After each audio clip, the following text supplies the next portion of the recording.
J'ai 75 ans. Et ce matin, en préparant mon thé, je me suis rendu compte que j'avais cessé de prier. Ce n'était pas une décision que j'avais prise.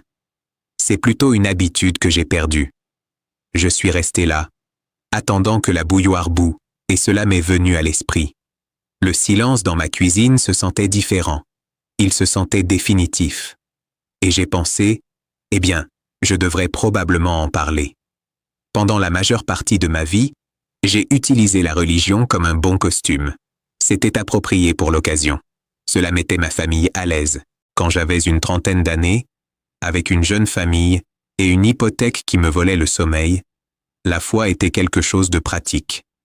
C'était un filet. C'était des gens qui s'occuperaient de tes enfants en cas de besoin. C'était une raison de mettre une cravate, de serrer des mains et de me sentir partie intégrante de quelque chose de solide. J'enseignais à l'école du dimanche. Je passais le plateau des offrandes. Je pensais que la profondeur de ma foi se mesurait par ma participation, par ma visibilité. Si j'étais présent, Dieu était présent. C'était la transaction. À l'époque, je ne le voyais pas comme une transaction. Je le voyais comme de la fidélité. Je travaillais beaucoup. C'était l'autre structure. Je pourvoyais. Pourvoir était de l'amour, non? C'était la preuve tangible. Ma femme, Carole, me demandait si je rentrerais à la maison pour le dîner.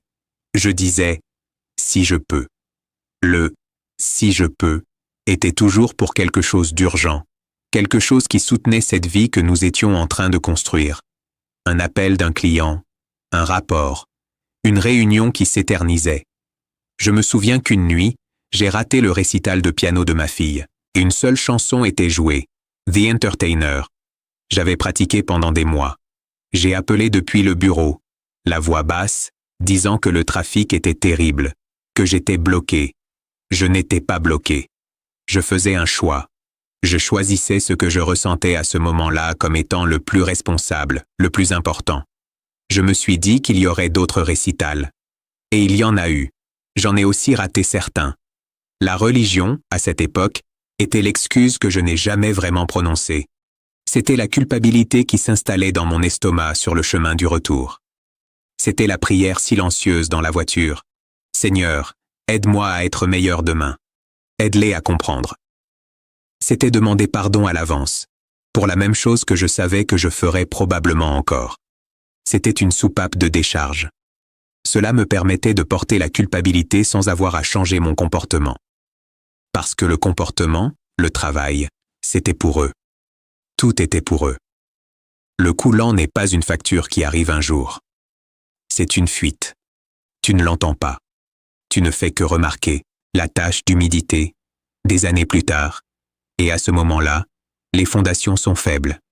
Carole a cessé de me demander comment s'était passée ma journée. Elle écoutait si je parlais, mais elle a arrêté de poser des questions. Mon fils, quand il était adolescent, me faisait ses résumés rapides et efficaces de sa vie.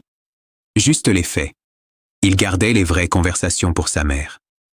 Je me suis dit que c'était naturel. Je me suis dit que les parents sont des piliers, pas des confidents. Ma foi soutenait aussi cela. Elle me donnait un rôle, le patriarche. La roche solide. Je ne voyais pas à quel point une roche est solitaire. Le point de basculement n'a pas été un éclair. C'était une série de petits silences qui sont finalement devenus assez forts pour être entendus. Carole est tombée malade. C'était une maladie longue. De celles qui réduisent tout à l'essentiel. On ne se soucie plus du jardin. La voiture n'est pas lavée. Toutes les structures que vous avez construites commencent à ressembler à des décors de théâtre. Et vous vous retrouvez seuls tous les deux. Dans une maison, silencieuse, avec seulement ce qu'il y a vraiment entre vous. Pour nous, c'était un amour profond et fatigué, et beaucoup de choses non dites. Je m'asseyais à côté de son lit et je lui lisais. Parfois de la Bible, parfois de romans qu'elle aimait. Un après-midi, elle était très fatiguée, très maigre sous les couvertures. Elle m'a regardé et a dit « Es-tu déjà fatigué simplement d'être bon ?» Je ne savais pas quoi dire. J'avais passé une vie à essayer d'être bon, essayant de suivre la carte. Elle a fermé les yeux et a dit « Je suis si fatiguée de ça. » Elle ne parlait pas de moralité. Elle parlait de la performance. La performance d'être la femme fidèle, la patiente malade, l'âme courageuse. Elle était fatiguée du scénario.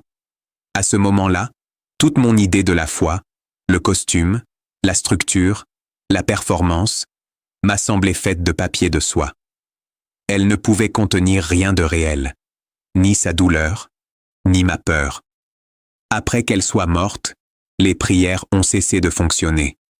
J'essayais de les dire, et les mots n'étaient que des mots. Ils frappaient le plafond et retombaient dans le silence. Les gens de l'église étaient aimables. Ils apportaient des ragoûts. Ils disaient qu'elle était dans un meilleur endroit. Ils avaient de bonnes intentions. Mais le meilleur endroit me semblait une abstraction.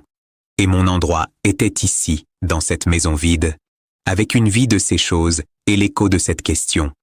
Es-tu jamais fatigué d'être simplement bon? C'est là que j'ai commencé à apprendre sur la religion. La vraie. Pas celle que j'avais pratiquée. Je me suis rendu compte que j'avais échangé le mystère contre le manuel. J'avais échangé l'émerveillement contre les règles. J'avais été si occupé à construire une vie qui semblait fidèle, que j'avais oublié de m'émerveiller un jour. Pour un coucher de soleil. Pour le son de mes petits-enfants riant. Pour le simple et incroyable fait d'être en vie. Ma religion avait été un système de gestion. C'était pour gérer mes péchés, mon temps, ma famille, mon image. C'était sur le mérite. Ce n'était jamais sur le fait de recevoir. Ce n'était jamais sur meilleur. C'était dans les rires et les larmes, dans les moments de tendresse et de lutte. La religion n'est pas un chemin à suivre, mais une invitation à ouvrir les yeux sur la beauté qui nous entoure, à embrasser chaque instant comme un don. Hermosa que estaba trop occupée à guérir pour vraiment la vivre. Alors si tu écoutes ça, et que tu es plus jeune, et que tu as une foi, ou que tu en cherches une, ne commets pas mon erreur. Ne confonds pas l'institution avec l'expérience. Ne laisse pas les rituels devenir une façon d'éviter le travail brut et terrifiant d'aimer les gens, d'être présent avec eux. La chose la plus religieuse que j'ai jamais faite a été de tenir la main de ma femme pendant qu'elle dormait. Pas de prière, pas de pensée, juste ma peau sur sa peau, veillant. C'était la chapelle. Tu ne peux pas récupérer ce temps. Tu ne peux pas recréer les moments que tu as perdus parce que tu étais occupé à être fidèle à une idée plutôt qu'à une personne. C'est ce qui ne peut pas être réparé. Je peux m'asseoir ici maintenant, dans cette maison silencieuse, et ressentir un profond sens du sacré. Je peux sentir une connexion avec quelque chose de vaste et bienveillant dans le silence. Mais je ne peux pas récupérer le récital. Je ne peux pas effacer de ma mémoire la résignation dans sa voix quand elle disait « D'accord, je dirai aux enfants que tu travailles tard ». Je ne peux pas lui poser maintenant ma propre question, celle qui me hante. Étais-tu seul dans la vie que j'ai construite pour nous? C'est cela le remords. Pas le doute. Pas les questions. Le remords est que j'ai utilisé la certitude comme bouclier. J'ai utilisé la croyance comme une raison d'être absent. Je pensais que Dieu voulait ma présence à un service, quand ce qu'il m'avait donné était une vie fragile et miraculeuse qui s'écoulait entre mes doigts pendant que je prenais des notes du sermon. Ce qui compte vraiment est si simple que cela en devient gênant. Regarde les personnes que tu aimes. Regarde-les vraiment. Demain, elles seront légèrement différentes. Toi aussi. Écoute-les. Pas pour répondre, pas pour réparer, juste pour entendre. Laisse le dispositif, ferme le livre, laisse la pensée attendre. Elle est là. C'est la seule phrase qui ne faillit jamais. Cette attention. Cet amour. J'ai 75 ans. J'ai plus de hier que de demain. Et le Dieu que je perçois maintenant, dans le silence de ma cuisine, ne me demande pas ma déclaration de foi. Il me demande juste de remarquer, de me souvenir, d'aimer ce qui reste, avec force et sans agenda. Ce n'est pas beaucoup de théologie, mais c'est la seule qui semble vraie.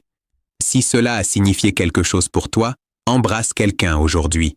Pas une idée, une personne, sa main, son épaule, le son de sa voix. C'est la seule écriture que tu ne regretteras pas d'étudier. Mon thé est déjà froid. Je vais préparer une autre tasse. Et je vais m'asseoir et regarder la lumière changer. Et je ne dirai pas un mot.